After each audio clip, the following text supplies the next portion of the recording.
Welcome. In this video, I'll show you how to enable HVCI for Valorant. Alright, if you found this video helpful, please leave a like and subscribe to the channel for more such tutorials. Now, first up, go to find your search bar and type in system information. Okay, click on it.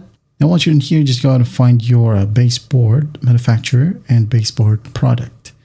Okay, as you'll have to turn on virtualization or even secure boot. Okay, so open up your browser and find your specific motherboard, ASRock B550 Pro 4, which is mine.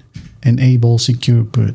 Okay, now you'll have a ton of options right here to check to enable it. Follow simple prompts, and once that's enabled on your BIOS, okay, well, you'll have to go to your search bar and type down core isolation.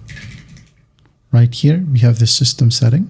So just click on it and make sure that memory integrity is enabled. Okay. After once that's done, don't forget to restart your computer, play the game and enjoy. That is how you enable HVCI for Valorant.